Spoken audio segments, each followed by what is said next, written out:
Dans le cadre des travaux de la planification écologique, nous avons projeté quelle était la part des différents modes aux horizons 2030 et 2050 afin de diminuer les émissions de gaz à effet de serre et respecter nos objectifs climatiques.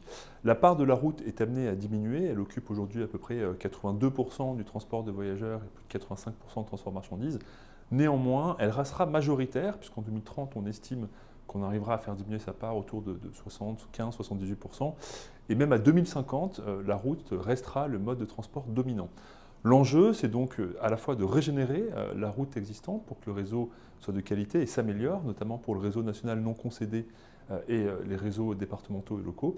Mais c'est aussi d'investir dans les nouveaux usages de la route, à la fois en termes de décarbonation, pour notamment construire des infrastructures cyclables, pour déployer les bornes de recharge des véhicules, pour déployer les nouveaux modes de mobilité, des voies réservées pour des bus ou le covoiturage. C'est aussi investir dans la résilience du réseau routier pour qu'il soit à même d'affronter le réchauffement climatique. Il y a également là un enjeu d'adaptation de la route, on l'a mentionné, pour faire circuler davantage de transports en commun, mais aussi de choc d'offres.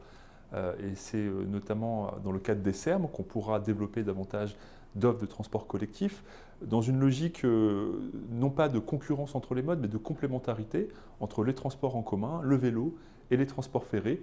Il y a un véritable enjeu d'augmenter cette offre dans les territoires pour à la fois atteindre nos objectifs climatiques, mais aussi offrir davantage de possibilités aux ménages et à la population pour se déplacer.